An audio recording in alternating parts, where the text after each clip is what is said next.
अब तक हम लोगों ने एनपीएस, मॉनेटरी पॉलिसी, पीएसएल इनकी बातें कर ली। अब आते हैं डिफरेंशियल बैंक। डिफरेंशियल बैंक के अंदर फोकस करेंगे चार चीजों पर, स्मॉल फाइनेंस बैंक्स और पेमेंट बैंक। क्योंकि 2015 में इनका सिलेक्शन प्रोसीजर खत्म हो गया, बट यूपीएससी के अंदर एक साल के लैग से भी सवाल निकलते हैं प्रीलिम और मेंस में, तो समझ लेंगे ये। और 2016 की अप्रैल महीने में आई बाई मंथली मॉनेटरी पॉलिसी में राजन भाई ने ये बोला कि हम इसके अलावा we will explore additional differential banks, wholesale bank, custodian banks, ऐसा कुछ हम नया लाके उसकी कोशिश करेंगे। तो ये क्या चीज है वो भी हम देख लेते हैं। और इन सबके बैकएंड में ये पूरा आइडिया किसके दिमाग की उपज है? आरबीआई ने नचिकेत मोर कमेटी बनाई थी फॉर फाइनेंशियल इंक्लूजन, वित्तीय समावेशन, उसने ये सब चीजें बोली थी, उस हिसाब से चल रहा है। सबसे पहले डिफरेंशियल बैंक तो क्लासिफिकेशन समझ लें। फाइनेंशियल इंटरमीडियरीज पहले तीन टाइप के थे, बैंक, नॉन बैंक और डेवलपमेंट फाइनेंशियल इंस्टीट्यूशन। बट 98 में नरसिम्हन कमेटी सेकंड बार बनी तो उसने बोला इसको खत्म करो, तो बचे क्या? Bank and NBFI. अब उसका भी क्लासिफिकेशन वैसे L1 P9 में थियरी में पढ़ा दिया है, बट जल्दी से रिवाइज कर ले। फाइनेंशियल इंटरमीडियरीज में बैंक दो टाइप के होते हैं, कमर्शियल एंड कोऑपरेटिव। कमर्शियल ऐसे बैंक जो प्रॉफिट मोटिव से चलते हैं और वहां उसके बोर्ड में आपका वोटिंग पावर आपके शेयर होल्डिंग के हिसाब से तय होता है। उसके सामने कोऑपरेटिव बैंक मतलब नो प्रॉफिट नो लॉस के हिसाब से चलेंगे और एक मेंबर केवल एक वोट उसके हाथ में होता है, इरिस्पेक्टिव कि उसने कितना कैपिटल उस बैंक को शुरू करने में लगाया है। आगे ये कमर्शियल बैंक तो उसके अलग अलग प्रकार हैं, पब्लिक सेक्टर, सरकार majority share holding, private sector and foreign, कि जहां पर फॉरेन कोई एंटिटी उसका शेयर होल्डिंग है मेजर। अब अपने जो domestic public and private sector के कमर्शियल बैंक है उसके ऊपर पीएसएल कितना है कोटा? 40%। फॉरेन बैंक में क्या है, अगर उसकी भारत में 20 या उससे अधिक ब्रांच है तो पीएसएल कोटा 40%। अगर 20 से कम ब्रांच है तो भी फेज मैनर में 2019-20 तक उन्होंने भी 40% तक पहुंचना है। आगे आ गई डिफरेंशियल बैंक्स। डिफरेंशियल बैंक्स में पहले थी रीजनल रूरल बैंक, 96 में आई लोकल एरिया बैंक। अब रीजनल रूरल बैंक के ऊपर पीएसएल कोटा कितना है? 75%। लोकल एरिया बैंक पे कुछ भी नहीं। ये लोकल एरिया बैंक है, अभी स्लाइड में आ रहा है। 2015 में नया आ गया, कौन सा? स्मॉल फाइनेंस बैंक, जिसके ऊपर पीएसएल कोटा है 75%। पेमेंट बैंक उसके ऊपर कुछ भी नहीं। और अभी 2016 अप्रैल की मॉनेटरी पॉलिसी में भाई ने बोला कि होलसेल और कस्टोडियन बैंक भी हम लेके आएंगे। असल ये आरआरबी क्या है, वहां केंद्र सरकार, राज्य सरकार और एक स्पॉन्सर बैंक का शेयर होल्डिंग रहता है और दूसरी सारी चीजें थियरी में हमने पढ़ ली हैं। ये 2016 की इंडिया ईयरबुक में 2-3 नए फैक्ट दिए हैं, देख लेते हैं। बासेल 3 नॉर्म्स के हिसाब से minimum capital to risk weight asset ratio commercial bank में कितना होना चाहिए? 9%। रीजनल रूरल बैंक में कितना होना? तो एक कमेटी बनी थी, केसी चक्रवर्ती कमेटी, उसने बोला कि वहां पर भी CRAR 9% होना चाहिए। अब स्वाभाविक है जब सरकारी बैंक खड़े में गई है तो आरआरबी भी खड़े में गए होंगे, तो रिकैपिटलाइजेशन करना पड़ेगा। तो चक्रवर्ती ने बोला कि 40 ऐसी रीजनल रूरल बैंक का रिकैपिटलाइजेशन करना चाहिए। कुल मिला के कितनी है? 57 आरआरबी है। ठीक है, बैंक में कुछ पूछ ले, अदरवाइज इतना काम है, बट ईयर बुक में दिया है। पूरी थियरी यहां तक की L1 में हमने देखी। इस तरफ क्या? बैंक, कमर्शियल कोऑपरेटिव समझ लिया। नॉन बैंकिंग फाइनेंशियल इंटरमीडिएट तो वहां थे all India financial institutions, I5, Exim, NABARD, SIDBI and housing bank. फिर प्राइमरी डीलर्स, ऐसे एजेंट जो कि प्राइमरी मार्केट में गवर्नमेंट सिक्योरिटी ले बेच का काम करते हैं। Third was non banking financial companies, insurance, mutual fund, gold loan company और ऐसी बहुत सारी चीजें। अब सवाल की मुद्रा बैंक आया था, वो क्या? अभी के लिए मुद्रा बैंक को non banking financial companies registered under the RBI, उस हिसाब से वो चल रहा है। जब उसका अलग से कानून बनेगा तो परहैप्स की वो I5 बन जाए, लेकिन अभी के लिए क्या है? एनबीएफसी जो कि आरबीआई के साथ रजिस्टर्ड है, मतलब आरबीआई जो नियम कानून लगा है उस हिसाब से वो काम करेगा। ठीक, हम लोग फोकस करते हैं फाइनेंशियल इंटरमीडिएरीज, बैंक, कमर्शियल बैंक, उसके अंदर डिफरेंशियल बैंक और वहां पर ये लोकल एरिया बैंक, क्योंकि वो पुराने थियरी वाले पावर पॉइंट में नहीं है। ठीक है, bank, commercial bank, differential bank और वहां पर ये लोकल एरिया बैंक। ये क्या है? 96 बजट में मनमोहन सिंह को सपना आ गया कि कुछ नया करते हैं, तो कैपिटल मतलब एक लोकल एरिया बैंक जैसा कुछ चीज लेके आएंगे। जैसे एक बनाई गई कैपिटल लोकल एरिया बैंक। अब ये क्या है?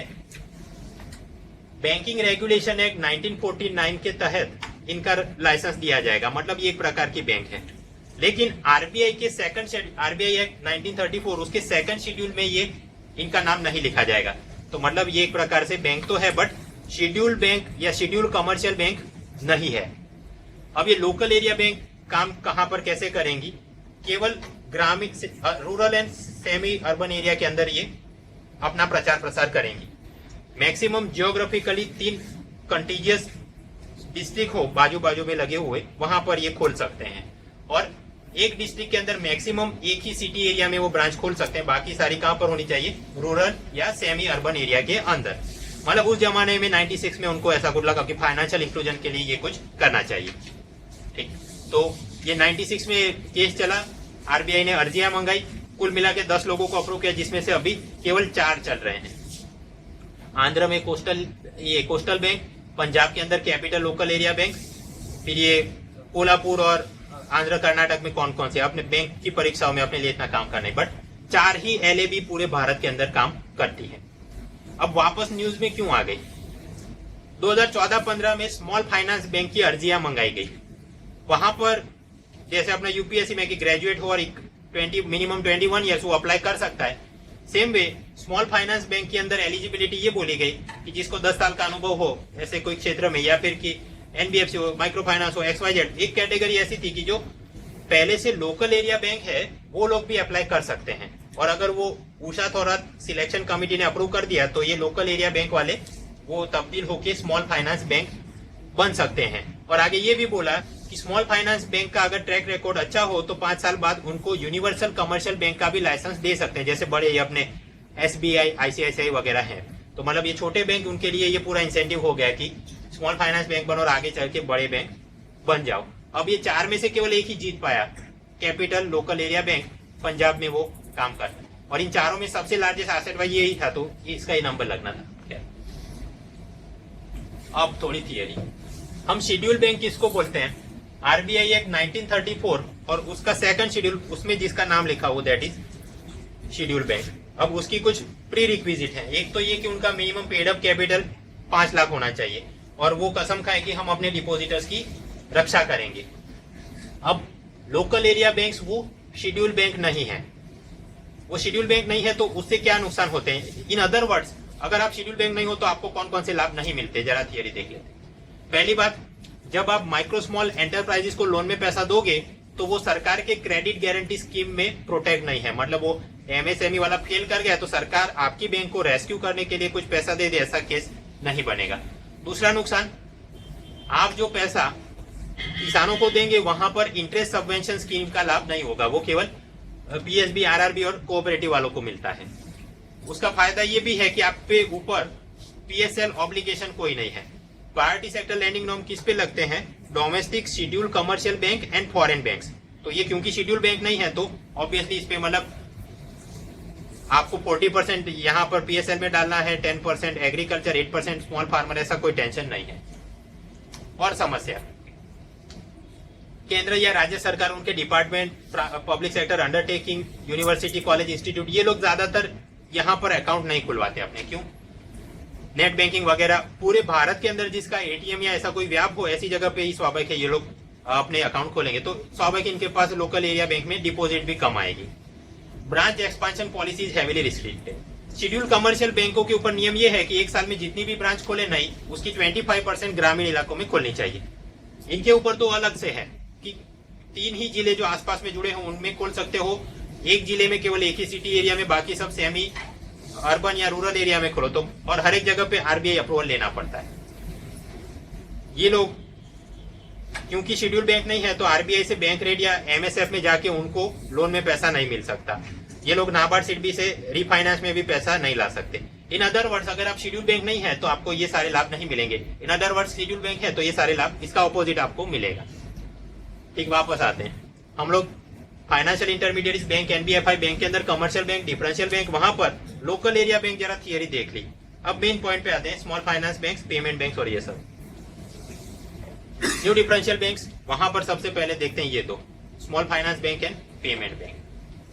सबसे पहले कि ये भारत में क्यों चाहिए और उसके बाद कि उनके फीचर क्या है। पहला सवाल, भारत में पेमेंट बैंक क्यों चाहिए? एक वाक्य में जवाब देना हो तो क्योंकि केन्या के पास है इसलिए हमको चाहिए। समझते हैं, केन्या के अंदर वोडाफोन के साथ टाइप करके एक पेमेंट बैंक बनाया गया जिसका नाम है M-पैसा। पैसा एक स्वाहिली वर्ड है जिसका मतलब होता है मनी। अब एम पैसा क्या, इन लोगों ने ये वोडाफोन के साथ टाइप हुई एक पेमेंट बैंक थी कि जितने केन्या में लोकल किराने वाले हैं, पेट्रोल पंप, ये सभी लोग एम पैसा के एजेंट बन गए। आप यहां पर जाओ, उनको पैसा दो और अपना मोबाइल नंबर लिखवा दो, तो वो पैसा आपके अकाउंट में आ गया। Money is filled in your mobile wallet. और वो मोबाइल लेके फिर आप पेट्रोल पंप पे गए तो वो दिखाओ, कोड टाइप करो और आप जितना भी पेट्रोल डीजल भरा है वो पैसा कट हो गया। तो इन अदर वर्ड्स, ये आपका मोबाइल क्या हो गया, बैंक अकाउंट हो गया और एक वॉलेट भी हो गया। Mobile becomes your debit card. आप समझ सकते हैं। और एक बात, मान लो केन्या से कोई आदमी अमेरिका नौकरी करने गया है और उसे वहां पर डॉलर में पैसा मिल रहा है, तो वो भी ऑनलाइन एम पैसा में वो ट्रांसफर करे और उसके रिश्तेदारों को यहाँ केन्या में मिल जाएगा उनके मोबाइल में। और उसको उनकी जगह पे फिजिकल कैश चाहिए तो जाके वो किराने वाले को दिखाइए, देखो मेरा वतन से चिट्ठी नहीं बट उल्टे उन्होंने मेरे को भेजी, तो एसएमएस दिखाए, उस हिसाब से वो फिजिकल कैश दे देंगे, मतलब dollar multiply with currency exchange rate और आपको पैसा हाथ में आएगा। तो दैट इज रेमिटेंस। तो आप समझ सकते हैं ये इसके फायदे हैं फाइनेंशियल इंक्लूजन कराने में। माइग्रेंट लेबरर्स अपना फैमिली को पैसा भेज सके, उससे कुछ स्पेशलाइज प्रोडक्ट भी बना पाए ये लोग। किसान ने मान लो सीड या फर्टिलाइजर कुछ खरीदा है, मान लो ये सीड की एक बोरी खरीद ली, वो उसे खोलेगा, स्क्रैच कार्ड निकलेगा, वो नंबर वो टाइप करे तो उसके मोबाइल के एम पैसा अकाउंट के साथ टाई अप हो जाएगा। फिर वो अपना खेत में जाके वो जो भी बीज है वो लगाएगा। मान लो कि 21 दिनों तक वो बीज में से पौधा नहीं उगता है तो ऑटोमेटिक वो पूरा जीआईएस सिस्टम वगैरह से अपने आप ये सीड इंश्योरेंस वाले आपके एम पैसा अकाउंट में पैसा जमा कर देंगे और उसे आप नया कुछ सीड फर्टिलाइजर खरीद के उसी क्रॉपिंग सीजन में काम कर सकते थे। सो एम पैसा और ऐसी technology in the aid of farmers. अब आप समझिए भारत के अंदर भी किराने वाले हैं और ऐसे लोग, और वो बिजनेस कॉरेस्पॉन्डेंट बीसी का काम करते हैं बैंकों के लिए। लेकिन ये पूरा नेटवर्क इतना भी सोफिस्टिकेटेड नहीं है कि ऐसा कोई स्पेशलाइज प्रोजेक्ट लॉन्च कर सके। तो हाँ, ऐसा सोच के नचिकेत मोर ने बोला कि हमको भारत के अंदर ऐसा एम पैसा टाइप का पेमेंट बैंक शुरू करना चाहिए। और आगे अगर कोई माइग्रेंट लेबरर मुंबई, दिल्ली या गुजरात में काम कर रहा है और उसे वापस अपने बैकवर्ड स्टेट के अंदर पैसा फैमिली को भेजना है, 5,000 रुपए उसने भेजने हैं। अगर पोस्ट ऑफिस मनी ऑर्डर करा है तो उसे खर्चा कितना होगा, 250 रुपए ये लोग चार्ज करते हैं उसको, डाकिया उसके घर पे पैसा देने जाए। अगर वो बैंक ब्रांच के हिसाब से जाए कि वो मैं यहाँ से जाके पैसा डिपॉजिट करो और मेरे घर वाले वहां से वो चेक बना के निकाल लें, तो वो भी 150 रुपए जितना खर्चा होगा। वो 150 कैसे, आपका जो भी टाइम और कॉस्ट पेट्रोल डीजल का खर्चा करके या अपना जो भी मजदूरी थी वो छोड़ के आप 2 घंटे बैंक की लाइन में खड़े रहे, 150 रुपीज, 5,000 ट्रांसफर करने के लिए आपके माथे पर इतना खर्चा आ रहा है। बट ये जो प्रीपेड पेमेंट इंस्ट्रूमेंट है जैसे कि इंडिया ऑक्सीजन है, ITZ कैश है, Fino, ICICI, Airtel money, M-Pesa, Paytm वगैरह, ये सारी चीज क्या है, प्रीपेड पेमेंट इंस्ट्रूमेंट PPI। उनके जरिए अगर आप ट्रांसफर करो तो it will cost you around 75 rupees. तो इसके चलते मतलब ये PPI तो बढ़िया है। और इन डिजिटल वॉलेट्स को अगर हम बैंक अकाउंट में तब्दील कर दे तो रिटेल पेनिट्रेशन बढ़ेगा, फाइनेंशियल इंक्लूजन बढ़ेगा और अच्छी अच्छी बातें होंगी। तो इन सबको देखते ये नचिकेत मोर कमिटी ने 2014 में बोला कि हमको ये चाहिए। पहला सवाल क्लियर, पेमेंट बैंक क्यों चाहिए, केन्या के अंदर है इसलिए हमको चाहिए। अब दूसरा सवाल, स्मॉल फाइनेंस बैंक, लघु वित्त बैंक क्यों चाहिए, एक वाक्य में जवाब, क्योंकि अमेरिका के पास है तो हमको चाहिए। अमेरिका के पास क्या है, एक है state bank of Texas, it is one type of community bank. Community bank मतलब ऐसी बैंक जिनकी एसेट साइज कम हो। बैंक के लिए एसेट क्या होती है, जनता जो डिपॉजिट में पैसा दे रही है। तो क्योंकि ये लोकली ओन्ड एंड ऑपरेटेड है, इनका area of operation geographically limited है, तो एसेट साइज भी लिमिटेड है। ये लोग फोकस करते हैं रिटेल सेगमेंट के अंदर, वहां पर भी लोन में पैसा घुमाएंगे तो ये छोटे उद्योग, बिजनेसमैन, फार्मिंग, डेयरी, लाइवस्टॉक, ऐसी जो भी फैमिली है उनको कुछ मदद में थोड़ा पैसा दे दिया, दैट आर कम्युनिटी बैंक्स। अब इसके क्या फायदे हैं, ये क्योंकि कम्युनिटी बैंक है मतलब उनका लोकल इलाके में जो भी आदमी है वही बैंक ऑफिसर या लोन ऑफिसर का काम करेगा। वो इलाके के सभी फैमिली को भी पहचानता है, उसकी मार्केट कंडीशन से भी वो वाकिफ है। इसलिए जब मान लो कि लोन में अप्रूव करनी है कोई, तो वो ज्यादा अच्छे निर्णय ले पाएगा कि इस किसान के पास इतने एकड़ जमीन है और अब तक के सालों में रहा है कि इतनी बारिश आए तो इतने ही टन उत्पादन होता है, कौन या भी जो भी, उस हिसाब से अगर वो इतने डॉलर की लोन लेना चाहे तो मैं अप्रूव कर दूं वगैरह।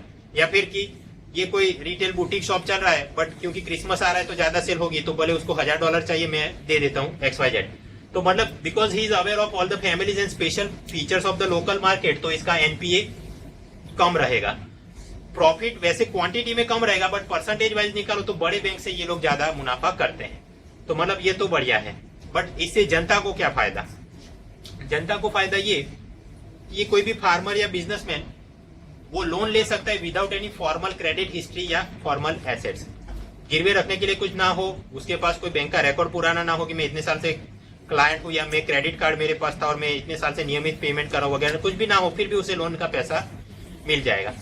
अब भारत में अंदर आप जानते हैं 8% priority sector lending for small and marginal farmers, लेकिन वहां पर भी उसके पास अपने जमीन वगैरह के दस्तखत कागजात ना हो तो तकलीफ होगी। कोई अगर छोटा नौजवान उसे अपना साइकिल रिपेयर शॉप खोलना है तो वो कहां से दिखाए मेरा एसेट ये है या कुछ, उन सबको अगर लोन मिलने तो ऐसे कोई बैंक हो के तो उनको भी सुविधा रहेगी। सो कम्युनिटी बैंक्स ऑफ यूएसए उसके पैरेलल भारत के अंदर भी स्मॉल फाइनेंस बैंक होने चाहिए, और भारत में ऐसे पैरेलल पहले से है, पब्लिक सेक्टर में भी है और प्राइवेट सेक्टर में भी। प्राइवेट सेक्टर में बैंकों का नेशनलाइजेशन किया गया 2 बार, लेकिन उसमें जो छोटे बैंक बच गए in a way they are community bank या स्मॉल फाइनेंस बैंक, जैसे कि Catholic Syrian bank in Kerala, Nainital bank, RBL bank in Ratnagiri, ये 1920-40s के अंदर थे। तो ये क्या है, एक प्रकार के कम्युनिटी बैंक ही है, क्योंकि एरिया ऑफ ऑपरेशन बहुत छोटा है, लोकली ओन्ड एंड ऑपरेटेड है वगैरह। और 96 में मनमोहन सिंह नया लेके आए लोकल एरिया बैंक, तो वो भी एक प्रकार से क्या कम्युनिटी बैंक ही बोल सकते हैं, क्योंकि छोटे जियोग्राफिकल एरिया में सीमित है। पब्लिक सेक्टर में कौन से, इसके पैरेलल होंगे रीजनल रूरल बैंक, क्योंकि कुछ ही जिलों के अंदर वो मर्यादित है। कोऑपरेटिव बैंक भी है, लोकली ओन्ड ऑपरेटेड आप बोल सकते हैं। तो भारत के अंदर हाँ ये पैरेलल तो है ही, बट इन सब के अंदर समस्या ये है, डिपॉजिट में जितना भी जनता पैसा डालती है उनका hardly 3% in each of them, बहुत कम उनके पास डिपॉजिट में पैसा। तो स्वाभाविक है लोन भी कतरा कतरा कर वो देंगे, ज्यादा ब्याज में देंगे एंड सो ऑन।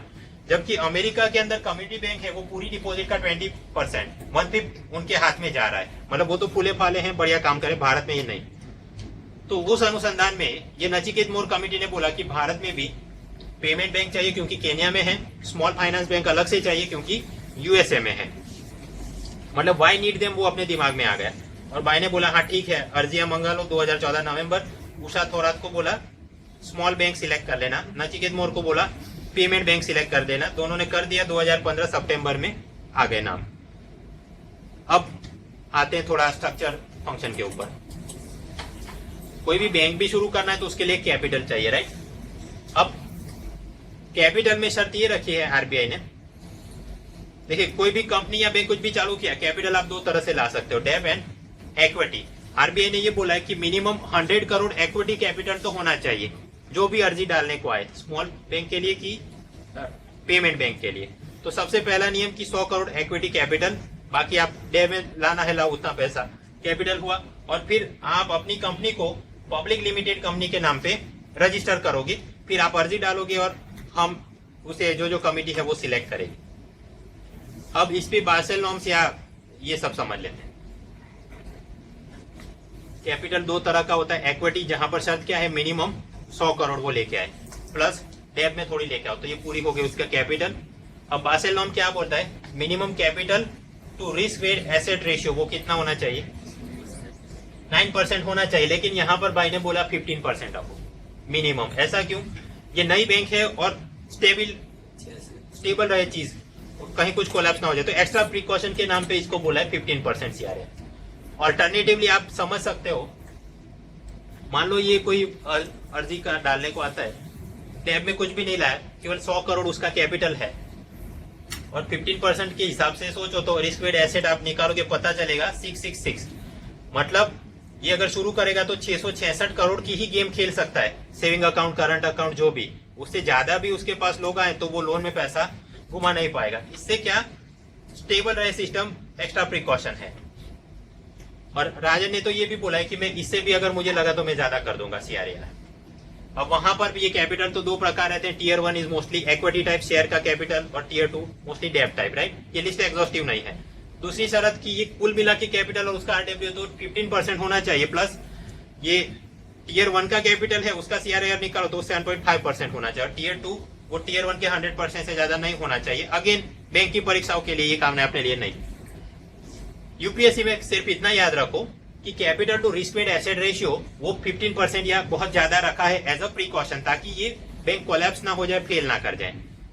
इसलिए अगर नेगेटिव अगर आपको उसे डिफेंड करना हो तो आप बोल सकते हो हाँ ये कोलैप्स नहीं करेगा बिकॉज ये प्रोविजनिंग अपना जो कैपिटल है वो बढ़िया रखा है। आगे बात, कंपनी एक्ट में जाके उन्होंने रजिस्टर करना है, तो कंपनी एक्ट 2013 उस हिसाब से 3 कंपनियां हैं। 1 पर्सन कंपनी जहां पर एक डायरेक्टर, एक शेयर होल्डर, एक मेंबर, जो भी गिनो एक ही आदमी है। फिर होती है प्राइवेट लिमिटेड कंपनी जहां 2 से लेकर 200 मेंबर्स हो सकते हैं। वहां पर शर्त ये थी कि minimum paid up capital 1 lakh रुपए होना चाहिए अगर आपने प्राइवेट लिमिटेड कंपनी बनानी हो तो। लेकिन 2015 में कंपनीज एक्ट में सरकार ने संशोधन किया और ये चीज निकाल दी। मतलब आपके पास इतना 1 लाख का पेड अप कैपिटल ना हो फिर भी आप जाके प्राइवेट लिमिटेड कंपनी तो रजिस्टर करा सकते हो। और लास्ट कौन सी होती है? पब्लिक लिमिटेड कंपनी, जहां 7 से लेके अनलिमिटेड पार्टिसिपेंट जितने आप शेयर इश्यू करो। वहां पहले शर्त ये थी कि मिनिमम 5 लाख कैपिटल होना चाहिए तभी जाके आप रजिस्टर करा, बट वो भी 2015 के संशोधन में निकाल दिया तो नो कैपिटल, ऐसे ही आप रजिस्टर कर सकते हो। और उसके 2 प्रकार रहते हैं। लिस्टेड कंपनी मतलब आपके शेयर किसी स्टॉक एक्सचेंज पे लिस्टेड है, अनलिस्टेड मतलब वहां पर नहीं है। ये तो बराबर है, बट ये किसके लिए कि आपको ऐसे कोई कंपनी मैन्युफैक्चरिंग सर्विस प्रोडक्शन के लिए चाहिए। अगर स्मॉल बैंक, पेमेंट बैंक का रजिस्ट्रेशन कराना है तो शर्त तो रखी आरबीआई ने, क्या? मिनिमम इक्विटी कैपिटल रिक्वायरमेंट कितना? 100 करोड़। ठीक, आगे तो अब तक हमने क्या समझ लिया? कैपिटल है इक्विटी और डेब्ट के जरिए, और यहाँ पर 100 करोड़ इक्विटी कैपिटल, तो स्वाभाविक है उसके ऊपर शेयर होल्डर होंगे और शेयर होल्डर के ऊपर बोर्ड ऑफ डायरेक्टर होगा जहां पर chairman, executive director, nominated, independent director. Chairman और उसके सामने कौन होगा? एक एमडी सीईओ जो कि रोज का काम देखेगा, पेटीएम को मिला है या वोडाफोन एम पैसा को मिला या फिर कि कोई स्मॉल फाइनेंस बैंक को मिला है, वो काम करेंगे। अब ये सब करने में कस्टमर के हित की रक्षा कैसे होगी? एडिशनल रिक्वायरमेंट, ये बोर्ड के अंदर majority of the director independent होने चाहिए। ये इंडिपेंडेंट डायरेक्टर का फंडा समझते हैं। कंपनीज एक्ट के अंतर्गत कंपनी में कितने डायरेक्टर होने चाहिए? 1 पर्सन में तो एक ही है, तो एक ही डायरेक्टर। प्राइवेट लिमिटेड में मिनिमम 2 मैक्सिमम 15, पब्लिक लिमिटेड में मिनिमम 3 और मैक्सिमम 15। इससे ज्यादा भी आप कर सकते हो अगर शेयर होल्डर की एजीएम में वो अप्रूव कर दे। अब यहां पर शर्त कंपनीज एक्ट में पब्लिक लिमिटेड कंपनी के अंदर मिनिमम 3 to 15, राइट? वहां पर एक डायरेक्टर हमेशा इंडियन होना चाहिए, मतलब भारत में वो 180 डेज से ज्यादा रहता हो। एक डायरेक्टर हमेशा महिला होनी चाहिए। और इसका अभी क्रिटिसिज्म चला है क्योंकि कई कंपनी वाले को उन्होंने ये अपॉइंट नहीं किया और उसके सामने कुछ लॉबी ऐसा बोल रहे कि 50% रिजर्वेशन महिलाओं का यहाँ पर होना चाहिए। वो मुद्दा एक अलग चल रहा है। एंड थर्ड थिंग, ये जितने भी डायरेक्टर है उसके 1/3 इंडिपेंडेंट डायरेक्टर होने चाहिए। अब सवाल, इंडिपेंडेंट डायरेक्टर किसको बोलते हो? वो आदमी जो कि कंपनी का प्रमोटर नहीं है, जिसको कंपनी में कोई पेक्यूनरी इंटरेस्ट नहीं है, मतलब वो कंपनी का एम्प्लॉय नहीं है, होलसेल, रिटेल, रॉ मटेरियल ऐसा कोई सप्लाई नहीं करता, बस केवल बोर्ड ऑफ डायरेक्टर के रूप में उसको जो तनख्वाह मिलती है उसका उतना ही उसका लेन देन है। एक आदमी ऐसे इंडिपेंडेंट डायरेक्टर के रूप में 7 कंपनियों में काम कर सकता है। और टर्म लिमिट क्या होती है? 5 साल की एक ऐसी 2 टर्म और उसके बाद कूलिंग ऑफ पीरियड रहता है। अब सवाल, ये इतना लंबा चौड़ा रिस्ट्रिक्शन और ये क्यों? इंडिपेंडेंट डायरेक्टर की क्या जरूरत है? उसका काम है माइनॉरिटी शेयर होल्डर के हितों की रक्षा करना बोर्ड के अंदर जब भी कोई निर्णय लिए जा रहे हो। और दूसरा, कॉर्पोरेट गवर्नेंस वो वहां पर लागू करवाना, ताकि ये सत्यम वाला स्कैम कुछ हो गया या माल्या जो कर रहे हैं ऐसा कोई कांड ना हो पाए। और स्मॉल बैंक और पेमेंट बैंक के अंदर शर्त क्या रखी? 1/3 नहीं, majority of the director must be independent, मतलब 1/2 से भी ज्यादा। इसका क्या प्रयोजन है? Customer protection, board of director में कोई गपटा ना हो, वगैरह वगैरह। अब हम देखते हैं कॉमन फीचर दोनों के। ये ऊपर वाला चित्र ये है पेमेंट बैंक, पेटीएम को मिल गया, वोडाफोन एम पैसा को। ये नीचे जो छोटी बची है that is small finance bank. इन दोनों के कॉमन फीचर क्या है? पहला कि दोनों ही public limited company under the companies act, yes, दोनों को बैंकिंग रेगुलेशन एक्ट के तहत लाइसेंस मिला है, मतलब they are banks and not NBFC classification में। आरबीआई एक्ट 1934 के अंदर उनका शेड्यूल के अंदर वो रहेंगे, मतलब शेड्यूल बैंक हो गए। देखिए, मिनिमम पेड अप कैपिटल कितना होना चाहिए शेड्यूल बैंक बनने के लिए? 5 लाख, और इनके पास कितना है? 100 करोड़ तो मिनिमम है। तो आगे तो मतलब शेड्यूल बैंक के जितने भी लाभ है, एमएसएफ में जा सकते हैं, और वो सारे लाभ इनको मिलेंगे। पेमेंट एंड सेटलमेंट एक्ट 2007 में भी ये गिन लिए जाएंगे, मतलब जो ऑनलाइन बैंकिंग ट्रांजेक्शन होता है एनईएफटी, आरटीजीएस, वो सब भी इनको वो भी सुविधा रहेगी। अब सवाल इनमें क्या अंतर है, तो बिटकॉइन वाला पावर पॉइंट देख लेना एनईएफटी आरटीजीएस के आगे। जिनका भी नंबर लग गया उनको in principle approval is for 18 months, 18 महीनों में वो अपना काम शुरू कर दे तो उनका लाइसेंस और वो काम अपना गिनेंगे, अदरवाइज वो कैंसिल हो जाएगा। और कॉमन फीचर कस्टमर प्रोटेक्शन के लिए क्या, क्योंकि घूम फिर के द हिंदू वालों की हमेशा यही पुंगी बत्ती रहती है कि ये बैंक वाले लोगों का पैसा लेके भाग जाएंगे,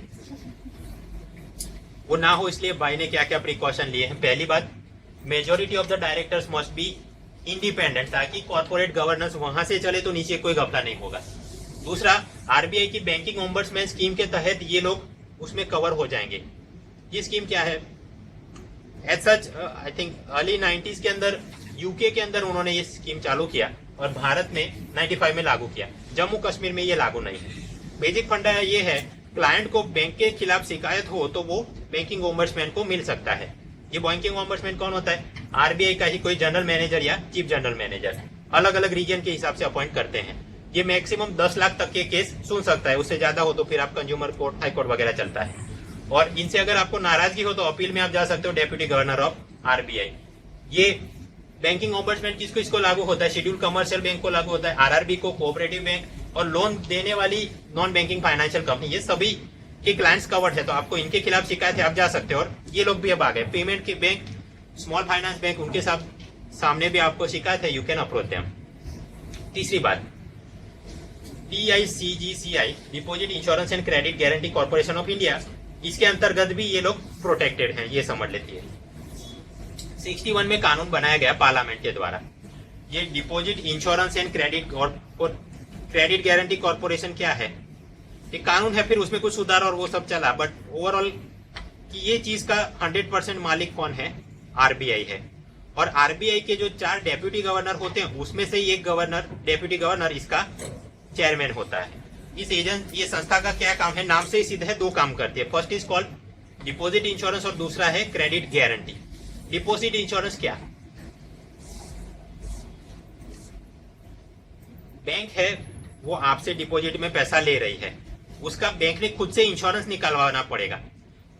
और वो इंश्योरेंस किससे जाके निकालेंगे, दिस DICGCI से। अब आप समझिए, मान लो कि मैं गाड़ी खरीदता हूं तो उस पर कंपलसरी है third party motor vehicle insurance, तो मैं जाके इंश्योरेंस का प्रीमियम देता हूं, फिर गाड़ी का कोई एक्सीडेंट हो गया तो उस हिसाब से वो कंपनी खर्चा सेटल करेगी, राइट। सेम वे यहाँ बैंक ने इंश्योरेंस लिया है आपकी डिपॉजिट के ऊपर और प्रीमियम भी वो भरेंगे, किसको, DICGC को।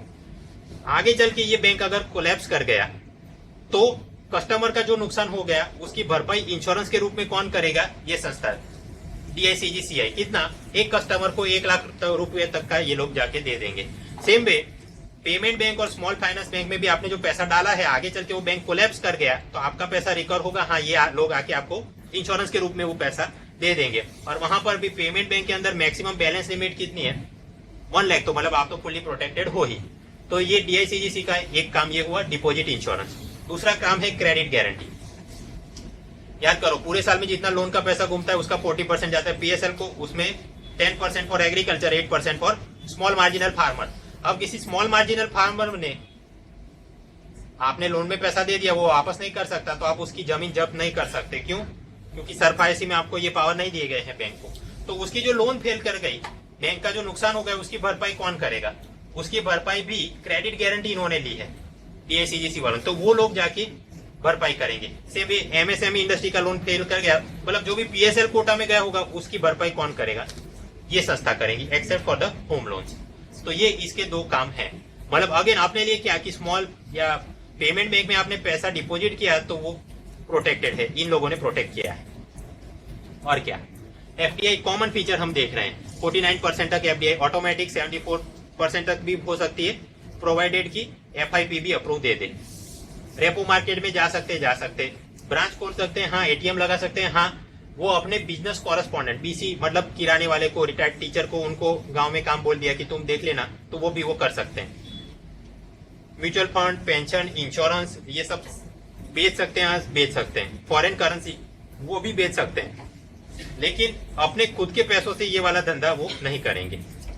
CRR SLR लागू होगा, हाँ, बट उसमें कुछ शर्तें हैं जो अभी देख लेंगे। एलिजिबिलिटी, अर्जी कौन डाल सकता है? स्मॉल फाइनेंस बैंक में अर्जी कौन डाल सकता है? कोई ऐसा व्यक्ति जिसको 10 साल का अनुभव हो, NBFC, माइक्रो फाइनेंस वगैरह। महत्वपूर्ण काम क्या, लोकल एरिया बैंक वाले भी यहाँ पे अर्जी कर सकते थे, और जो भी अर्जी आएंगी वहां फर्स्ट प्रेफरेंस ऐसे को दिया जाएगा जो कि नॉर्थ ईस्ट या फिर सेंट्रल इंडिया के क्लस्टर में काम करना चाहता हो, क्योंकि वहां पर फाइनेंशियल इंक्लूजन कम है। उसके सामने पेमेंट बैंक में कौन अर्जी डाल सकता है? ये सारे लोग, existing PPI, prepaid payment instrument, मतलब पेटीएम और वो सारे लोग, MBFC और दूसरे बड़े लिस्ट आप घर पे देख लेना। अब कौन कौन लोग जीत गए? स्मॉल फाइनेंस बैंक 72 अर्जी आई, जिसमें से 10 जीत गए। और सिलेक्शन किसने किया? RBI की भूतपूर्व डेप्यूटी गवर्नर उषा थोराट। कितनी अर्जी आई? अपने लिए काम का नहीं, लेकिन ये बैंक में और वहां पर भी क्लर्क वाली परीक्षा हो तो ऐसा बहुत ट्रिवियल फैक्चुअल पूछते हैं। ज्यादा खींच के अपने लिए याद क्या रखना है? Usha Thorat, small finance bank, और 10 को लाइसेंस दे दिया। किन किन को ये लिस्ट है? ये भी अपने लिए काम का नहीं, बस एक कि लोकल एरिया बैंक में से कौन सी गई? कैपिटल लोकल एरिया बैंक जो कि पंजाब जालंधर में थी, उसको ये मिल गया, तो वो अब स्मॉल फाइनेंस बैंक बन गई। अहमदाबाद में किसको मिला इंटरव्यू के लिए? दिशा माइक्रो फाइनेंस को मिला, बाकी सब ठीक। इस तरफ पेमेंट बैंक तो 11 लोगों को ये लाइसेंस मिला है, और ये सिलेक्शन किसने किया? RBI के बोर्ड डायरेक्टर नचिकेत मोर ने। कौन कौन से महत्वपूर्ण नाम देख लेते हैं। पोस्ट डिपार्टमेंट को मिल गया। फिर एक फिनोपेटेक है, इसको वर्ल्ड बैंक की जो 5 सिस्टर एजेंसी उसमें से एक IFC ने बैक किया है, इसलिए महत्वपूर्ण। मुकेश अंबानी की रिलायंस इंडस्ट्री को रिलायंस पेमेंट बैंक का लाइसेंस मिल गया, और वहां पर SBI ने उनको 30% बैकिंग दिया है। दिलीप संघवी मतलब सन फार्मास्यूटिकल लाइसेंस मिल गया। विजय शेखर शर्मा, ये आपको पता नहीं होगा बट वो उसकी कंपनी आपको पता होगी, पेटीएम, उसको मिल गया। वोडाफोन M-पैसा मिल गया, और बैकएंड में ICICI वालों ने भी उसे सपोर्ट किया है। आदित्य बिरला मिल गया, और उन्होंने Abhishek Bachchan, what an idea sir ji, उसके साथ उनका हो गया।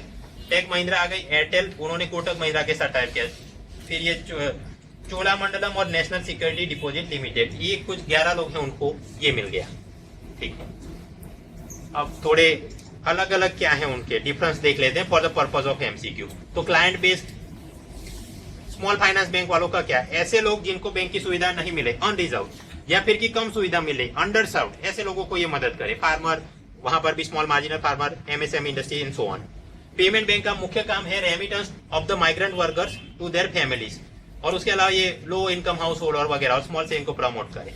ठीक, अब हम जरा जल्दी से जाएंगे, ये घर पे देख लेना ज्यादा फैक्चुअली। डिपॉजिट, पेमेंट बैंक वाले NRI की डिपॉजिट नहीं ले सकते, टाइम एंड डिमांड डिपॉजिट ले सकते हैं, बट एक क्लाइंट का एक साल में मैक्सिमम बैलेंस क्या हो सकता है? 1 लाख रुपए। ATM इशू कर सकते हैं, डेबिट कार्ड इशू कर सकते हैं, हाँ, बट क्रेडिट कार्ड इशू नहीं कर सकते, क्योंकि पेमेंट बैंक पे ये कंडीशन है कि वो लोन में पैसा नहीं घुमाते, और क्रेडिट कार्ड भी एक प्रकार से लोन ही है, तो वो पैसा वहां पर क्रेडिट कार्ड इशू नहीं कर पाएंगे। फाइनेंस बैंक पे ऐसे कोई लिमिट नहीं है। लोन के धंधे में क्या? स्मॉल फाइनेंस बैंक, उस पे शेड्यूल कमर्शियल बैंक वाला तो PSL नियम लागू होगा, मतलब 40% पूरे साल का लोन कहां पे जाएगा? प्रायोरिटी सेक्टर लैंडिंग नॉर्म्स, और वहां पर भी कैटेगरी भी लागू होगी। 10% एग्रीकल्चर, 8% स्मॉल मार्जिनल, 7.5% माइक्रो, और so on and so on. तो मतलब 100 करोड़ थे, उसके 40 करोड़ आप ऐसे डालो। इसके अलावा और 35 करोड़ भी आपने प्रायोरिटी सेक्टर में ही घुमाने होंगे, बट ऐसे कैटेगरी में जाना जहां पर कि आपका एज हो। आप ये समझे, वो जालंधर पंजाब वाली जो स्मॉल फाइनेंस बैंक बन गई, तो हो सकता है उसका एज हो कि वो एग्रीकल्चर लोन या ऐसा क्लाइंट बेस ज्यादा हो, तो वो वहां पे डाल दे। कुल मिला के मतलब एडिशनल 35% भी जाना चाहिए। ये अपने अहमदाबाद में दिशा माइक्रो फाइनेंस, तो हो सकता है GIDC के वो माइक्रो इंडस्ट्री पे उसकी पकड़ ज्यादा हो तो वो MSME में डाल दे, बट कुल मिला के 40 तो स्ट्रिक्टली प्लस एडिशनल 35%, मतलब कितना हुआ? 40 प्लस 35, 75% पैसा वो जो भी लोन में घुमाए उसका 75% या 3/4 वो कहां पे जाना चाहिए? प्रायोरिटी सेक्टर में जाना चाहिए। एक बात, ये ऐसा क्यों? ताकि असल में जो फाइनेंशियल इंक्लूजन होना चाहिए या जिनको जरूरत है वो लोग आगे आ सके। अब ऐसा भी हो सकता है, मान लो कि इसके पास 100 करोड़ है और उसमें से वो 35 करोड़ एक ही कंपनी को दे दे, तो फिर भी वो टारगेट तो अपना कंप्लाई कर रहे हैं, राइट? बट ऐसा होगा तो जिसको असल में आवश्यकता है, ऐसे छोटे लोगों को लोन नहीं मिलेगा। सो नियम ये किया गया कि 50% ऑफ द लोन पोर्टफोलियो वो 25 लाख या उससे कम वाली लोन पेपर्स का बनना चाहिए। तो फिर भी माल्या तो खुश है कि कोई नहीं, वो तो मैं अपने माली और ड्राइवर से उनके नाम पे लोन करवा दूंगा। तो स्मॉल फाइनेंस बैंक क्लियर है। पेमेंट बैंक में क्या, ये लोग लोन में पैसा नहीं दे सकते, तो स्वाभाविक PSL नॉर्म इन पे लागू नहीं होंगे, और क्योंकि लोन नहीं दे सकते तो क्रेडिट कार्ड भी इश्यू नहीं कर सकते। अब सवाल कि बैंक का क्या है, डिपॉजिट में पैसा है, उसे कहीं पर आप इन्वेस्ट करो, लोन में घुमाओ और बीच में आपका प्रॉफिट मार्जिन बना रहे। तो पेमेंट बैंक अगर लोन में पैसा नहीं डाल सकते तो कहां पे डालेंगे? उन पे नियम ये है कि जितनी डिमांड डिपॉजिट है उसका 75% गवर्नमेंट सिक्योरिटी या ट्रेजरी बिल में डालो, और जितनी टोटल डिपॉजिट है उसका वो 25% तक अदर शेड्यूल कमर्शियल बैंक में डाल सकते हैं। मतलब वहां पर जाके पेटीएम पेमेंट बैंक उसकी अपनी टोटल डिपॉजिट का 25% जाके वो चाहती तो SBI में उसकी FD वो करा सकती थी, लाइक दैट। तो यहाँ पर माल्या को नाखुश है कि हाथ आया पर मुंह न लगा। क्यों? क्योंकि ये लोग लोन में पैसा घुमा नहीं सकते तो चूना कैसे लगाएंगे? Rural penetration, small finance bank तो हाँ, सेंसस 2011 के हिसाब से 9,999 से कम अप टू जितनी आबादी वाला जो अनबैंक रूरल एरिया है वहां पर इनकी 25% ब्रांच होनी चाहिए। पेमेंट बैंक में बोला ऐसे कोई जरूरत नहीं, बट जितने भी आपके एक्सेस पॉइंट है उसके 25% ग्रामीण इलाकों में होने चाहिए। भले आप वो PCB यूज कर लो, मतलब किराने वाला, रिटायर्ड टीचर, कोऑपरेटिव सोसाइटी, ऐसा किसी को भी हाथ में दिला के आपने कर दिया, 25% एक्सेस पॉइंट ग्रामीण इलाकों में होना चाहिए। बिजनेस कॉरेस्पॉन्डेंट में स्मॉल फाइनेंस बैंक दूसरी बैंक का BC नहीं बन सकता, बट पेमेंट बैंक बन सकता है। मतलब SBI और उसे कहीं पेनिट्रेट करना है तो वो पेटीएम बैंक को बोल सकता है कि आप हमारी वती जाके नीचे डिपॉजिट लैंडिंग का काम करो, ऐसा ये एजेंट भी बन सकते हैं पेमेंट बैंक वाले। फ्यूचर ग्रोथ क्या, स्मॉल फाइनेंस बैंक को जो लाइसेंस मिला वो 5 साल तक उनका काम देखा जाएगा, और फिर RBI को ठीक लगे तो उनमें से कुछ को वो यूनिवर्सल बैंक का भी लाइसेंस दे देगी, तो ये अपग्रेड हो सकता है। पेमेंट बैंक में ऐसा कुछ स्पेसिफिकली नहीं बोला है, तो स्वाभाविक है इससे कुछ लोगों को मजा नहीं आएगा। शेड्यूल कमर्शियल बैंक वाके, एक तो पहले से बंधन IDFC 2 का टेंशन है, और अब ये नए लोग आ जाएंगे 5 साल बाद। बट RBI ने ऐसा क्यों बोला है? ताकि जो और बैंक बनती जाए तो कंपटीशन बढ़ेगा, क्लाइंट को सस्ते में लोन मिले, प्रोडक्ट क्वालिटी इंप्रूव हो, जैसा कि UPSC के दिल्ली के कोचिंग क्लास में होता है। जितने ज्यादा होंगे उतना ज्यादा अच्छा आपको क्वालिटी मिलेगा। वापस आते हैं डिफरेंशियल बैंक, उसके अंदर स्मॉल फाइनेंस बैंक, लघु वित्त बैंक और पेमेंट बैंक, भुगतान बैंक, उनकी क्यों जरूरत है? स्मॉल बैंक क्योंकि अमेरिका के पास है, पेमेंट बैंक क्योंकि केन्या के पास है, और उसके कितने फीचर लंबी चौड़ी हमने अब MCQ जो पूछना है ज्यादातर कवर कर लिया। अब ये तो काम हो भी गया, बट स्वाभाविक है कुछ लोगों को मजा नहीं आएगा, तो अब टूट पड़ते हैं कि क्रिटिसिज्म। चलो क्रिटिसिज्म। ब्रेक से जाने से पहले मैंने आपको बोला कि शेड्यूल कमर्शियल बैंक के अंदर भी डिपॉजिट ग्रोथ में कमी आई है। शाहरुख खान, ऋतिक रोशन, वो पूरा याद करो, राइट? तो अब जब ये शेड्यूल कमर्शियल बैंक वालों को टेंशन है तो ये नए आ गए, इनको कौन पैसा डिपॉजिट में डालेगा? स्पेसिफिकली देखते हैं, अगर कोई स्मॉल बिजनेसमैन है, पेमेंट बैंक के अंदर नियम क्या कि मैक्सिमम बैलेंस हो सकता है आपका केवल 1 लाख रुपए तक। तो अगर इसे कभी कोई बड़ा ऑर्डर आ गया और ज्यादा पैसा आ रहा है तो क्या करना पड़ेगा? SBI में जाके ही नया खाता खोलना पड़ेगा। तो मतलब ये लिमिट जो है वो ठीक नहीं है, और इसके जरिए एक प्रकार से मेरा फाइनेंशियल एक्सक्लूजन हो जाएगा कि मैं यहाँ पर खाता खोलूं और जैसे ज्यादा पैसा है तो ये छोड़ के मुझे कहीं और जाना पड़े। तो पेमेंट बैंक में क्रिटिसिज्म क्या, ये डिपॉजिट के अंदर लिमिट है वो नुकसान करेगी, कस्टमर आने से कतराएंगे। फिर ये दूसरे गरीब लोग और स्मॉल फाइनेंस बैंक, वहां पर क्या, गरीब लोग ये सोचते हैं दोनों के लिए, पेमेंट बैंक भी और स्मॉल फाइनेंस बैंक, कि अब दोनों के सामने मेरे को ये बोलना है कि प्रधानमंत्री जनधन योजना के अनुगत सरकारी बैंकों ने मेरा पहले से जनधन अकाउंट खोल दिया है, वहां पर मुझे 5,000 ओवरड्राफ्ट फैसिलिटी भी मिलती है, मुफ्त में रुपए कार्ड भी दे दिया है, राइट? तो वो मैं सब कुछ छोड़ के आपके पास क्यों आऊं? पहली बात। दूसरा, ये LPG, उसके अंदर ये पहल scheme, direct benefit transfer, MNREGA के पेमेंट, दूसरी सब्सिडी, वो भी मेरे आधार सीडेड जनधन अकाउंट के पैसा उधर आता है, तो मैं वो छोड़ के आपके पास क्यों आऊं? तीसरा कारण कि जितना आदमी कम पढ़ा लिखा होगा वो उतना नई चीजों से कतराएगा, तो मैं ये यहाँ पर क्यों आऊं? Why should I trust a new bank and shift my money from the public sector bank to you? इसलिए इनके हाथ में डिपॉजिट में कोई पैसा आने वाला नहीं, ये प्रोजेक्ट फेल करने वाला है, ऐसा क्रिटिक बोलते हैं, पहली बात। और क्या, देखिए पेमेंट बैंक को बोला गया है कि आप एनआरआई डिपॉजिट नहीं ले सकते। याद करो केन्या के अंदर जो एम पैसा पेमेंट बैंक था, तो अमेरिका में जो लेबरर काम कर रहा था वो भी अपने डॉलर यहाँ पर भेज सकता था अपनी फैमिली को, और वो अच्छा होता। तो यहाँ पर आपने एनआरआई डिपॉजिट वगैरह तो अलाउ नहीं किया, तो पेमेंट बैंक ग्रो कैसे करेगी? खास करके ये केरला के माइग्रेंट मिडिल ईस्ट में जाते हैं और वहां से पैसा भेजते हैं हवाला के मार्फत। ऐसा नहीं कि वो 2 नंबर का पैसा इसलिए हवाला यूज किया, बट क्योंकि फॉर्मल बैंकिंग चैनल से करना हो तो वो ज्यादा महंगा पड़ता है कंपेयर टू कि हवाला एजेंट क्या कमीशन लेता है। तो ये यहाँ पर आप पेमेंट बैंक के अंदर आपने ऐसा क्यों किया कि एनआरआई डिपॉजिट नहीं अलाउ करेंगे? ये ठीक नहीं हुआ। इसके जरिए आपकी मतलब कि डिपॉजिट हाथ में नहीं आएगी। नेक्स्ट, पेटीएम, उसके फेसबुक फॉलोवर कितने हैं? 12 लाख से ज्यादा। तो क्या इसका मतलब ये होगा कि 12 लाख बैंक अकाउंट खुल जाएंगे पेटीएम के? नहीं खुलेंगे। वाई? बिकॉज ये अभी क्या था, एक प्रकार का prepaid payment instrument, digital wallet. इनका पूरा सिस्टम ये था, reward discount driven digital wallet model. Youngster को मजा आता है, वो क्लिक भी करते हैं, लाइक भी करते हैं कि आप 100 रुपए का रिचार्ज, उसमें ये कोड डालो और आपको 4% डिस्काउंट एंड सो ऑन। तो ये क्या है? Reward and discount driven digital wallet model. जैसे ही आप बोले पेटीएम वाले सभी 12 लाख फॉलोवर को कि आपका डिजिटल वॉलेट है, अब आप मेरी ऑफिस में आके 3 पासपोर्ट साइज के फोटो और 3 एड्रेस प्रूफ दे दो, तो मैं आपके डिजिटल वॉलेट से सेविंग अकाउंट कर दूंगा। और आपके किसके पास इतना टाइम है? खास करके इन लोगों को जो कि मतलब नवरात्रि था फोटो अपलोड करवा। देयरफॉर ये जब भी आप केवाईसी डॉक्यूमेंट की बात लाओगे तो ये कन्वर्जन डिफिकल्ट है, तो आपके पास डिपॉजिटर कम आएंगे तो पैसा कहां से आएगा? आप ग्रो कैसे करोगे?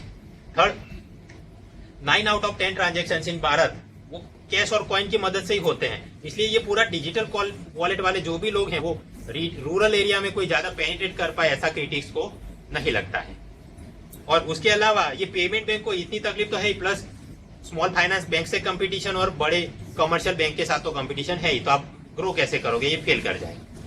और क्रिटिसिज्म स्मॉल बैंक के खिलाफ। याद करो स्मॉल बैंक को लोन में कितना पैसा घुमाना है, जितना भी घुमाओगे इसका 40% स्ट्रिक्टली पीएसएल प्लस 35% जहां की आपकी एज है, मतलब 75%। ओके, अब वहां पर भी नियम ये किया गया कि 50% ऑफ द लोन पोर्टफोलियो वो 25 लाख से कम होना चाहिए, इसलिए कि वो गरीब किसान माइक्रो स्मॉल एंटरप्राइजेस को मदद मिले, तो वो वहां पर घुमाएंगे। एक बात, उसके बाजू में एक मुद्रा बैंक और उनकी प्रधानमंत्री मुद्रा योजना लेके आए। वो किसके लिए? अगेन ये माइक्रो स्मॉल एंटरप्राइजेस लागू होगी, micro finance agencies, schedule commercial bank, RRB और बहुत सारे लोग। वहां ये है अप टू 50 लाख तो शिशु योजना, 50 लाख से लेकर 50,000 तक जो हो वो शिशु योजना, 50,000 से ज्यादा बट 5 लाख तक की लोन तो किशोर और तरुण, मतलब 5 लाख से ज्यादा अप टू 10 लाख रुपीज। तो ये लोग इनको केटर करने के लिए मुद्रा लेके आए। 25 लाख तक वालों के लिए ये एक चीज आ गई। और एक चीज लेके आए Modi, startup India stand up India, जिसके अंतर्गत सिडबी वाले बैंकों को 10,000 करोड़ तक का रिफाइनेंस देंगे। और बैंकों से अपेक्षित ये है कि हर एक ब्रांच कम से कम एक महिला एंटरप्रेन्योर और कम से कम एक SC/ST एंटरप्रेन्योर को मदद करे। और ये startup India stand up India के नाम पे जो लोन में घुमाया जाए वो कैसा पैसा? नॉन फार्म सेक्टर और उसकी ग्रीनफील्ड प्रोजेक्ट। ब्राउनफील्ड मतलब ऑलरेडी मेरी साइकिल की दुकान है और उसको मैं एक्सपांड करना हूं तो उसके लिए नहीं, बट मुझे नया ही कुछ करना है, देन इट इज ग्रीनफील्ड। और नॉन फार्म नॉन एग्रीकल्चर होना चाहिए वहां पर 10 लाख से लेके 1 करोड़ तक।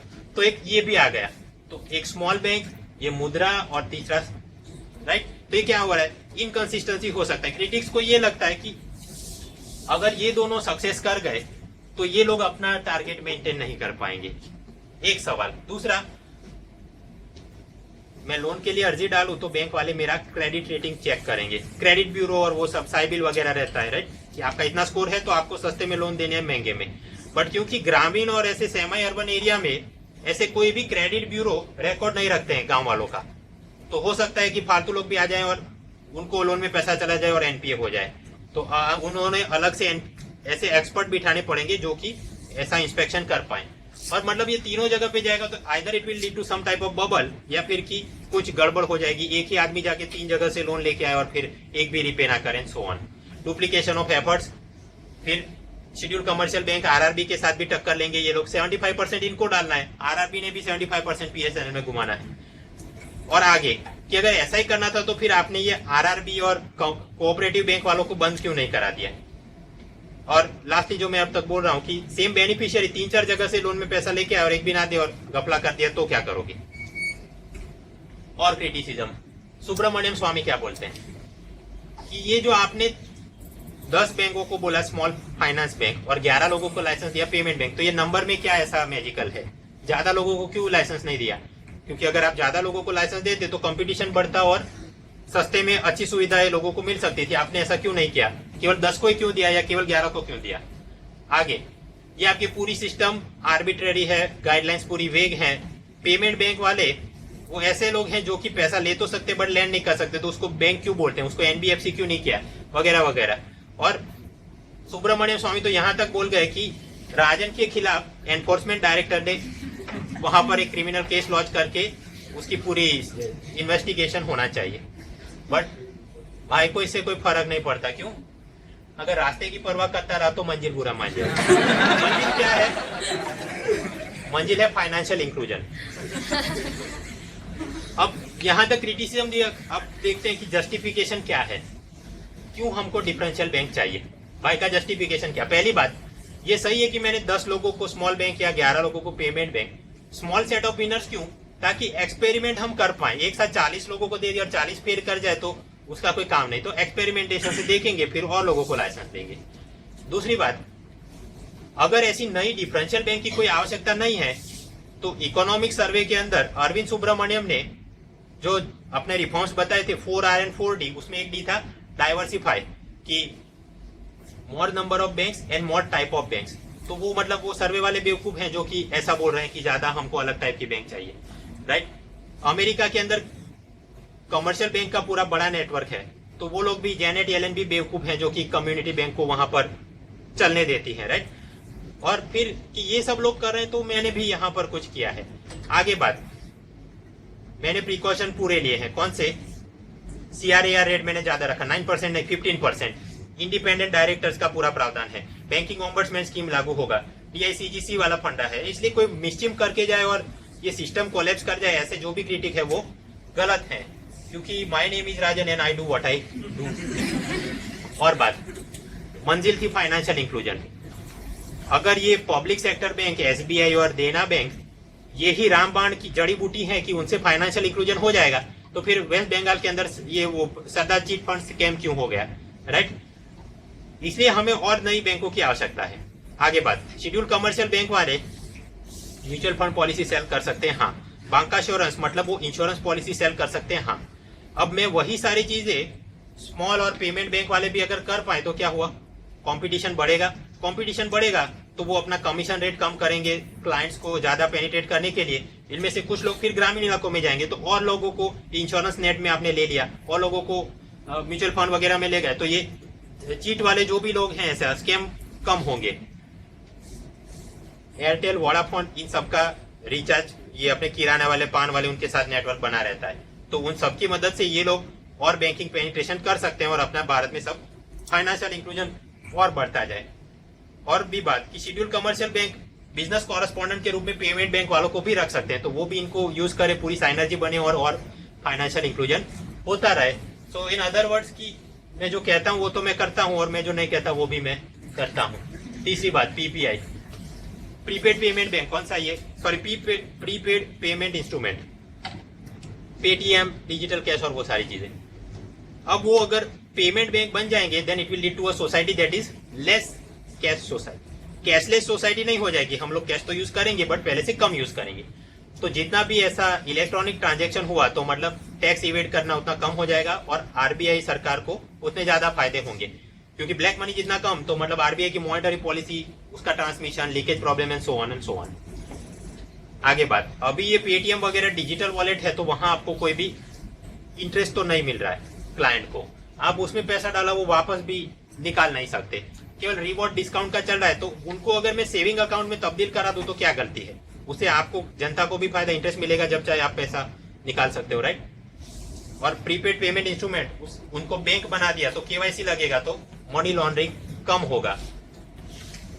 ये बात भी सही कि 1 लाख रुपए की बैलेंस है लिमिट, तो पेमेंट बैंक ग्रो नहीं कर पाएगा, बट आगे चल के मैं उसको रिलैक्स कर दूंगा।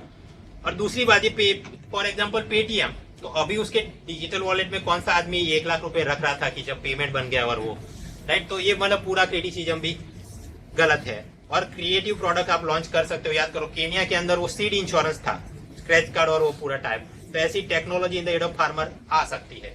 तो ये भी हमारा प्रावधान है और इन सब कारणों से मैंने इनको लाइसेंस दिया है। तो ये तो हो रहा था, लेकिन साथ ही साथ ये क्रिटिक्स की फौज में एक और नाम जुड़ गया, अरुंधति भट्टाचार्य। इन्होंने भी क्रिटिसाइज कर दिया राजन भाई और उनके आइडिया को। क्या तकलीफ है? मैडम बोलती हैं कि स्मॉल एंड पेमेंट बैंक के पास कोई भी वायबल बिजनेस मॉडल है ही नहीं, और ये पेमेंट बैंक तो आपने बनाई बट हमारे कस्टमर उनके पास चले जाएंगे, मैं ऐसा मानती नहीं। कारण भी दिया, बैंक है तो उसका एक आदमी है तो बैंक का कस्टमर है एक बात। ये जो भी वोडाफोन या रिलायंस, वो क्या है, मोबाइल बेचने मोबाइल कंपनियां हैं, तो ये बैंक के कस्टमर मोबाइल वालों के पास चले जाएं, ऐसा होने से रहा। तीसरी बात कि ये जो आपने रिलायंस, वोडाफोन, फिर बिरला, दिलीप संघवी, सन फार्मास्यूटिकल्स, ऐसे डीप पॉकेट कॉर्पोरेट्स को जो भी पेमेंट बैंक का लाइसेंस दे दिया है, it will lead to a dog eat dog scenario. मतलब एक दूसरे को काटने की टक्कर में वो ऐसे प्रोडक्ट लॉन्च करेंगे, ऐसी प्रीडेटरी प्राइसिंग होगी कि वो आपस में पूरी सिस्टम को ही खत्म कर जाएंगे, जैसा कि एविएशन सेक्टर में हमको देखने को मिला। तो इन सब कारणों से मतलब ये तो आपका पूरा तुक्का गलत है, कुछ नहीं होगा, पूरी बेवकूफी चल रही है, टाइम पास। तो भाई का सवाल कि ये सब है तो फिर रिलायंस पेमेंट बैंक में आपने एसबीआई ने 30% पार्टनरशिप मतलब ये क्या है, कहीं मिर्ची और लगी है और गुस्सा कहीं और निकल रहा है। याद करो Q3 प्रॉफिट उसमें भी बहुत कमी आई, राइट। इनका क्रेडिट और डिपॉजिट ग्रोथ भी बहुत कम है, और फिर भी ये लोन के इंटरेस्ट रेट कम नहीं कर रहे, तो भाई ने उनको डोज दे दिया। कौन सा? Marginal cost of fund based landing rate. तो वो सारा गुस्सा इधर क्यों? अब तो जाके मैं केवल स्मॉल बैंक और पेमेंट बैंक नहीं, अब तो मैं और कस्टोडियन और होलसेल बैंक ऐसे कुछ नया और लेके आऊंगा। जब तक कि सरकारी बैंकों की ईट से ईट ना बजा दी तो मेरा नाम भी। क्या चीप जोक्स अपार्ट, राजन के दिमाग में क्या चल रहा है, वो ऐसा क्यों कर रहे हैं, ऐसा डिफरेंशियल बैंक क्यों ला रहे हैं? नरसिम्हन सेकंड बार 98 में आया, उससे पहले क्लासिफिकेशन क्या था? फाइनेंशियल इंटरमीडियरी, जहां पर bank, non bank and development financial institute. But ये नरसिम्हन ने बोला ये नहीं चाहिए, राइट। तो जो भी यहाँ पर लॉन्ग टर्म इंफ्रास्ट्रक्चर डेवलपमेंट वाला लोग जिसका ख्याल रखते थे, इस प्रकार के इंस्टीट्यूशन रहे नहीं, वो सारे या तो कमर्शियल बैंक में चले गए या एनबीएफसी बन गए। अब हाल का जो केवल बैंक पे फोकस करे, कमर्शियल बैंक में आप देखिए, पब्लिक सेक्टर बैंक की क्या तकलीफ है? They are becoming jack of all trades. Retail finance वो भी उनकी जिम्मेदारी, कॉर्पोरेट फाइनेंस वो भी अब वही केटर कर रहे हैं।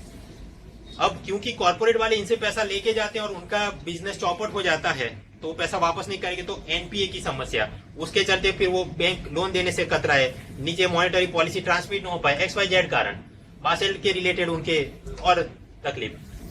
आगे बात, इन सबसे अगर लड़ना हो तो राजन ने यहाँ क्या कराना पड़ता? सरकारी बैंकों का कंसोलिडेशन कराओ, लेकिन बड़े बैंक तैयार नहीं है कि हम वो छोटे weak banks with weak balance sheet वो हमको लेना नहीं, तो ये तो होने से रहा। दूसरा काम ये हो सकता है कि यहाँ जो फालतू बैंक है सरकारी, उनका प्राइवेटाइजेशन करा दो, तो वो भी बहुत मुश्किल है। यूनियन वाले अपोजिट कर रहे हैं, बहुत मुश्किल से सरकार मानी कि चलो एक IDBI में 50% से कम जाएंगे। मतलब ये पूरा सिस्टम ऐसा है कि यहाँ वो ज्यादा दवाई कर नहीं सकते, और ये लोग लार्ज बोरोवर को मदद कर भी नहीं सकते क्योंकि बासेल नॉर्म्स आ गए हैं, एनपीए की समस्या बड़ी है। आगे प्राइवेट सेक्टर, वहां पर बैंक है, अच्छा काम कर रहे हैं, लेकिन वो इतना भी कंपटीशन नहीं दे रहे हैं पब्लिक सेक्टर बैंक को। पुराने लेक्चर में हमने बात करी, फॉरेन बैंक्स भारत में आ रहे हैं, अच्छा है, लेकिन उनकी ब्रांच बहुत कम है, तो क्वांटिटी वाइज भी वो कोई कॉर्पोरेट को भी मदद नहीं कर सकते, और फाइनेंशियल इंक्लूजन के नाम पे वो PSL को भी कोई मदद कर दे ऐसा बहुत कम होगा।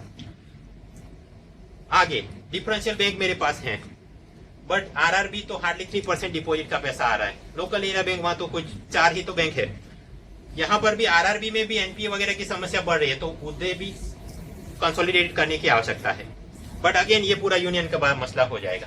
लोकल एरिया बैंक वो मनमोहन ने बनाई थी, बट केवल 4 ही है, वहां क्या होगा? तो उनको राजन ने क्या किया, तब्दील करके स्मॉल फाइनेंस बैंक बन जाए, ऐसा उसके दिमाग में चल रहा है।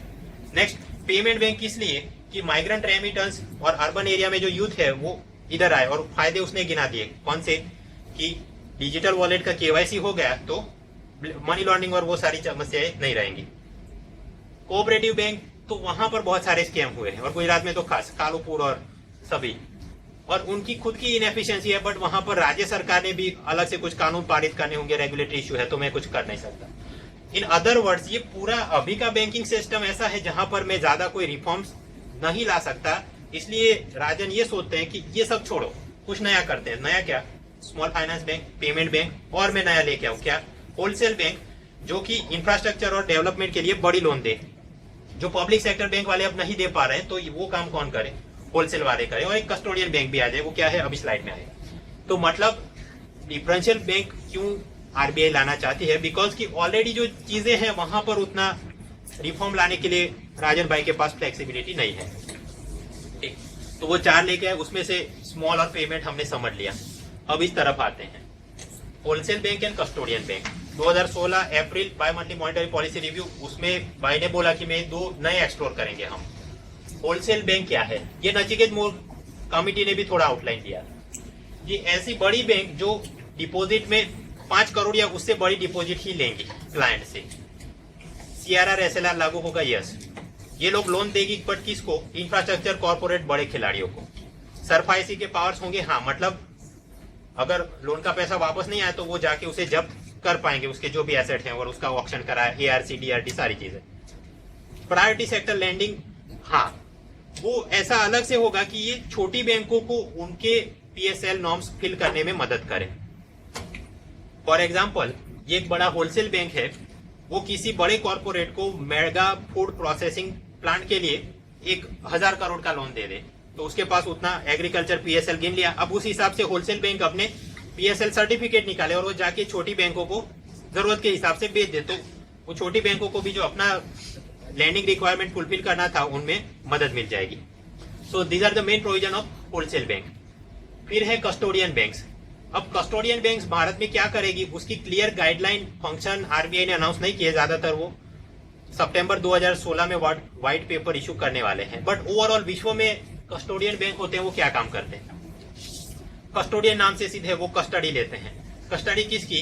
क्लाइंट की जो भी सिक्योरिटी है, derivative, mutual fund, metal, commodity, foreign currency, ऐसा सब कुछ ये लोग मैनेज करते हैं और वहां पर क्लाइंट को वो इन्फॉर्म रखते हैं। फॉर एग्जांपल म्यूचुअल फंड, तो उसमें ये रेट चल रहा है, या फिर कि आपने उस कंपनी के शेयर इतने खरीद के इधर डिपॉजिट कराए थे, तो उसकी अभी बोर्ड मीटिंग में ऐसे निर्णय लिए गए जिसके चलते एक्सपेक्टेड है कि उसके दाम इतने बढ़ेंगे या कम होंगे, और उस हिसाब से क्लाइंट जो भी बोले, शेयर खरीदो, बेच दो, एग्जीक्यूट डील, ऐसा कुछ ये लोग करते हैं। सेम वे मेटल कमोडिटी में उसने कुछ रखा हो, या फिर कि ऑयल बैरल या XYZ खरीदा हो, ट्रेडिंग चलता रहेगा। सो कस्टोडियन बैंक ऐसा कुछ काम करती है। भारत में स्पेसिफिकली क्या करेगी वो आरबीआई जब व्हाइट पेपर लेके आए तो हमें पता चलेगा। सो डिफरेंशियल बैंक और उसके अंदर 4 स्मॉल, पेमेंट, होलसेल, कस्टोडियन हमने बात कर दी। और इन सब का प्रयोजन क्या है? वित्तीय समावेशन, खासकर इनका होलसेल और कस्टोडियन, इसलिए कि वो बड़े क्लाइंट को केटर करे तो दूसरी बैंक छोटे को डिफरेंशिएट होकर काम कर सके। एक साइड टॉपिक समझ लेते हैं, वो भी फाइनेंशियल इंक्लूजन के लिए। Unified payment system interface, UPI क्या है? देखिए, कैशलेस ट्रांजैक्शन हो तो वो आरबीआई और सरकार दोनों के लिए लाभप्रद है। जितना कैश में कम भुगतान हो तो ई ट्रांसफर, तो ये दोनों लोग कितना ट्रांजैक्शन हो रहा है उस पर नजर रख सके, टैक्स इवेजन और सारे मुद्दे, राइट। अब एक संस्था है national payment corporation of India, NPCI. It is the umbrella organisation for all retail payments. RuPay network कौन चलाता है? ये लोग चलाते हैं। रुपे क्या है? थियरी लेक्चर आप देख लेना। आधार इनेबल पेमेंट सर्विसेज, इनका भी काम ऑनलाइन ये लोग देखते हैं। फिर Bharat bill payment system, BBPS, ये लोग लेके आए। सिंगल वेब पोर्टल जहां पर जाके आप सारे यूटिलिटी बिल्स भर सको, gas, electricity, telephone, cable, education, school, college, वो सारी चीजें। तो ये भी कौन करता है? एनपीसीआई वाले करते हैं। तो ये इस प्रकार से कुछ कर रहे हैं। और 1 अप्रैल 2016 से यूनिफाइड पेमेंट इंटरफेस, यूपीआई, लेके आए। ये क्या है समझते हैं? यूनिफाइड पेमेंट इंटरफेस, आपके पास जीमेल अकाउंट है, राइट, आपने लॉगिन किया, टू एड्रेस में जो भी एड्रेस है वो लिखा, ईमेल अटैचमेंट डाल दिया और वो चला जाएगा। सेम वे आप हर एक बैंक ने अपना मोबाइल ऐप, ऑनलाइन पोर्टल लगा दिया है। अब फॉर एग्जांपल एसबीआई का आपके पास अकाउंट है तो आप वहां पर बेनिफिशियरी ऐड कर सकते, फॉर वो 3 दिनों में अप्रूव होगा और वो आप उसको जाके पे कर सकते थे। और अगर वो मान लो कि एसबीआई सिवाय की कोई बैंक में हो तो उस पर आपको ज्यादा चार्ज लगेगा। मतलब सिस्टम तो है बट उसमें थोड़े थोड़े बॉटलनेक्स आते रहते हैं। एनपीसीआई और उसका ये यूनिफाइड पेमेंट इंटरफेस, ये क्या काम करेगा? हर एक बैंक का जो भी मोबाइल या ऑनलाइन ऐप है उसके अंदर इसका एक अलग बटन जैसा कुछ होगा जो कि एक वर्चुअल एड्रेस जनरेट करेगा। लेट अस से एयरटेल, आपके पास मोबाइल फोन है, और उसका ये नंबर है, तो आपका एड्रेस हो जाएगा ये नंबर @airtelmobile.npci। और उसके सामने मेरा मान लो कि HDFC अकाउंट है, तो HDFC और उसका जो भी ISFC या ब्रांच कोड हो .isfc.npci, और ये मेरा अकाउंट नंबर। अब मुझे आपको पैसा देना है, मुझे तो मैं क्या करूं, बस नंबर आपका ये टाइप कर दूं टू एड्रेस में और जो अमाउंट है वो भेज दूं। तो जैसे मेल सेंड करते हैं ऐसे पैसा भी सेंड हो जाएगा, मतलब रिटेल पेमेंट वो बहुत ही आसान हो जाएगा, कैशलेस। अब इसके फायदे क्या हैं लोगों को, आप ये समझो, ये कस्टमर है और ये एक सेलर है, ट्रेडर है कोई भी। पहला तो कि कंडीशनल पुश फंक्शन, मतलब मान लो फ्लिपकार्ट वगैरह, स्नैपडील, आपने कोई चीज खरीदी तो ऑनलाइन आपने पेमेंट कर दिया और वो आपको सामान भेजते हैं। मान लो कि वो मोबाइल की जगह उसमें से ईंट का पत्थर निकल आए, राइट? ऐसा नहीं होगा, क्योंकि कंडीशनल पुश ट्रांजैक्शन मतलब कुरियर वाला आपको डिलीवरी देता है, उसके बाद आप इंस्पेक्ट करो और आपने मोबाइल के अंदर जाके वो क्लिक करो तो वो पेमेंट उसके हाथ में आ जाएगा, मतलब कस्टमर को मजा, कंडीशनल पुश ट्रांजैक्शन। दूसरा स्कैन एंड पे, बारकोड बेस्ड। कैसे आप बस के अंदर जाओ, उसके अंदर कोई मशीन हो, आप ऐसे स्वाइप कर दो या कुछ, और आपके उतने जर्नी के हिसाब से पैसे कट जाए। फी हो, डोनेशन हो, इलेक्ट्रॉनिक टोल पेमेंट जो हाईवे पे लगता है, वो सारी चीज आप एक्सपोज कर सकते हो। एप्पल पे, आप जैसे अमेरिका के अंदर आप काफे में गए, अपना एप्पल फोन या स्मार्ट वॉच स्वैप किया, उस हिसाब से पैसा कट जाएगा। ऐसा ही कुछ यहाँ पर भी हो सकता है, GPS कोऑर्डिनेट और सारी चीजें मिलकर। सेलर को क्या फायदा, पूल ट्रांजेक्शन मतलब आपको DTH, केबल, इलेक्ट्रिसिटी, गैस, तो ऑटोमेटिकली आपके अकाउंट से बैंक में से वो पैसा पुल कर सके, ऐसी पूरी वो रिकवरी कर पाएगा।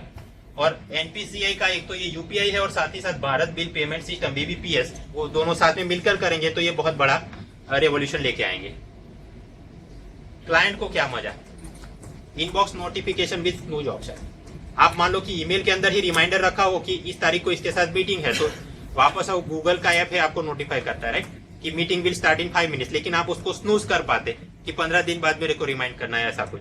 उसी प्रकार मान लो कि ये सेलर फुल ट्रांजैक्शन का नोटिफिकेशन भेजता है कि आपको 1000 रुपए बिल पे करना है केबल का, तो आलोक ना चाहता तो उसको स्नूज कर सकता था कि 10 दिन या 15 दिन बाद वापस में दूंगा, और उस हिसाब से इंटरेस्ट जितना भी देना पड़ेगा XYZ, तो वो सारी फैसिलिटी यहाँ पर है। और इसके ऊपर सिक्योरिटी तो है ही, 2 factor authentication, 1 time password, physical swap और सारी चीजें, तो ये पूरा सिक्योर सिस्टम है। टेक्निकली कैसे दिखेगा, ये ऐसे दिखेगा, और ये काम का उनके लिए जिन्होंने IT किया है और कहीं पर इंटरव्यू में बात करनी हो। अदरवाइज ठीक UPI सिस्टम क्या है, ज्यादा financial inclusion, retail penetration, cashless transaction उसके लिए करेंगे ये, ठीक। तो बैंकिंग फाइनेंस और उसके अंदर बैंक वाले पोर्शन में जो भी मुख्य मुख्य चीजें पढ़ानी थी वो हमने कवर कर ली। आज के लेक्चर के बाद घर पे जाके ये वाले चैप्टर देख लेना, और अगली बार आओ उससे पहले फाइनेंस मतलब L2 सीरीज और बजट मतलब L4, ये वीडियो भी आप देख के आना, ठीक।